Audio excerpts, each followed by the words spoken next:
ধন্যবাদ জানাইছো প্ৰথম টিয়ক গ্ৰন্থমেলা 2023 নীতি স্মাৰকেৰে এয়া বিকাশ টিয়ক গ্ৰন্থমেলা 2023 আজিৰ পৰা 5টা দিনীয়াকৈ কাৰ্যসূচী আৰম্ভ হৈছে সমাপন হৈছে আৰু দ্বিতীয়টি কাৰ্যসূচী এই বলুগাঁও কাব্য মানে সৎ কাব্য মহৎ কাব্য এই কাব্যবিলাক অধ্যয়ন নিশ্চয়ন শব্দটি ইয়াত অধ্যয়ন বুলিছে আমাৰ চতুৰ্বৰ্গ কৰাৰ সময় আহি পাইছে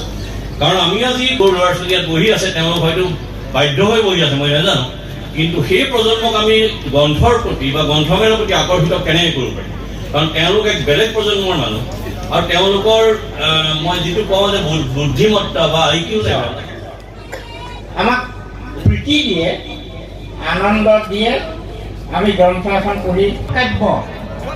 মান হিচাপে প্ৰতিষ্ঠান তমাগলা সচেতন য'ত কৃষ্ণক মিথুনক বধি একম কামন হৈ যায় আপোনাৰ সকলোৱে জানে এইটো কাহিনী চবে জানে